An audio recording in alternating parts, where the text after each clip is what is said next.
আমাদের ইতিহাস সংস্কৃতির সাথে অঙ্গাঙ্গিভাবে জড়িত দুর্গাপূজা। দুর্গাপূজার আগমন বা আনন্দময়ী আগমনে এটা শুধু বিশেষ সম্প্রদায় নয়, বাংলাদেশে বসবাস করা বাংলাভাষী মানুষ প্রত্যেকের জন্যই যেন আনন্দের বার্তা নিয়ে আসত এই ধর্মীয় উৎসব। প্রধান ধর্মীয় উৎসব সনাতন ধর্মীয় মানুষদের, হিন্দু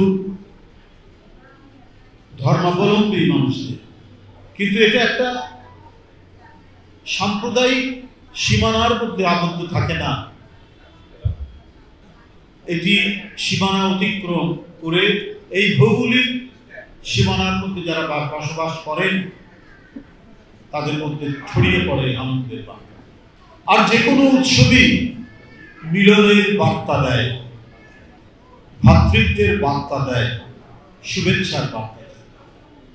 তাই উৎসবের পরিসর হচ্ছে বিস্তৃত। উৎসবের পরিসর কখনোই সংকীর্ণ হতে পারে না।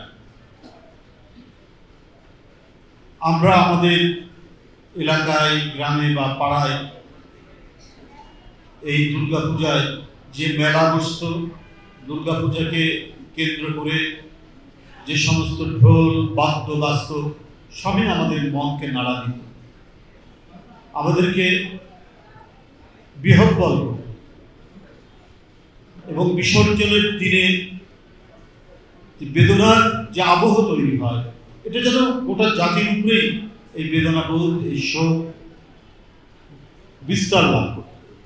এইভাবেই তো আমাদের বেড়ে ওঠা, আমাদের সংস্কৃতির মধ্যে, আমাদের ঐতিহ্যের মধ্যে, আমাদের মৃত্তিকার ভেতর থেকে এটা সংস্কৃতির অঙ্গ হিসেবে গড়ে উঠেছে এই উৎসবটি, দুর্গাপূজার উৎসব।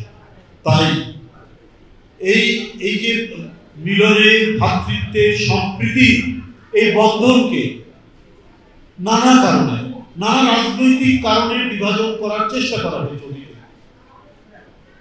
এটা রাজনৈতিক স্বার্থে করা হয়েছে।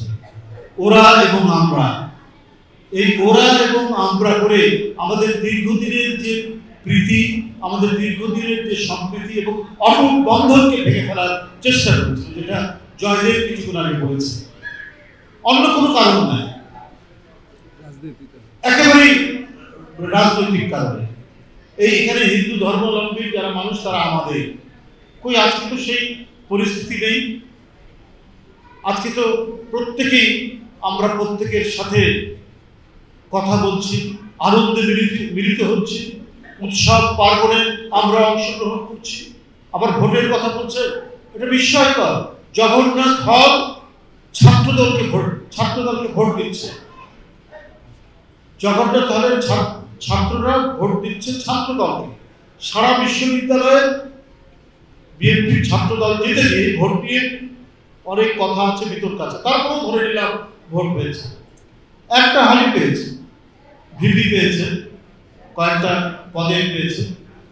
সেটা কাদের হবে? এখানে হিন্দু সম্প্রদায়ের ছাত্ররা বেশি সেখানে থেকে পড়াশোনা করে। বিভাজন নেই, রাজনীতি নেই বলেই আজকে পরস্পরের মধ্যে হৃদয়ের যে সম্মিলন হচ্ছে, সেই সম্মিলন অসাধারণ, অতুলনীয়। কিন্তু চেষ্টা আছে, এখনো প্রচেষ্টা আছে এটাকে ভাঙা। আমরা যখন চারিদিক থেকে প্রত্যেকে এই দুর্গা পূজাকে, এই উৎসবকে নিরাপদ এবং তারা যাতে নির্বিঘ্নে উৎসবটি উদযাপিত হয়, তার জন্য আমরা যখন প্রচেষ্টা চালাচ্ছি সবাই, আমি বলবো যে ধর্ম নির্বিশেষে এই আন্তরিকতা রয়েছে। কিন্তু তারপরেও পার্শ্ববর্তী দেশ থেকে বা আমাদের এই মধ্যে, এই সমাজের মধ্যে ভেতর থেকে নিজেকে লুকিয়ে রেখে নানা অন্তর্ঘাত করার প্রচেষ্টা চালিয়েছে। কিন্তু আমি বলবো এই ক্ষেত্রে সরকার এবং প্রধান রাজনৈতিক দল বিএনপি এবং তার চেয়ারম্যানের একেবারে অত্যন্ত সুনির্দিষ্ট নির্দেশনায় সারা বাংলাদেশে বিএনপি প্রতিটি মানুষ, অঙ্গ সংগঠনের প্রতিটি ছেলে মেয়ে অত্যন্ত সতর্ক দৃষ্টি রেখেছে এই পূজা। তারা যেমন এর অংশভাগ করছেন, তেমনি যাতে এই পূজা নির্বিঘ্নে হয়, কোনো ধরনের নাশকতা, কোনো ধরনের এই পূজাকে কেন্দ্র করে কোনো রাজনৈতিক উদ্দেশ্য হাসিল করতে না পারে, এবং বাংলাদেশের যে মুখচ্ছবি, বাংলাদেশের যে মুখমণ্ডল, এটাকে বিকৃত করতে না পারে, এই কারণে আমরা প্রত্যেকেই সচেষ্ট থাকছি। আমরা হিন্দু মুসলমান প্রত্যেকে একাকার হয়ে আমরা শপথ নিয়েছি যে আমাদের এই ধর্মীয় উৎসবটি, হিন্দু ধর্মাবলম্বী মানুষদের এই প্রধান উৎসবটি নিরাপত্তা সহকারে সম্পন্ন হয়, নিরাপদ হয়, এবং কোনো ধরনের এখানে কোনো বিঘ্ন না ঘটে, ব্যত্যয় না ঘটে।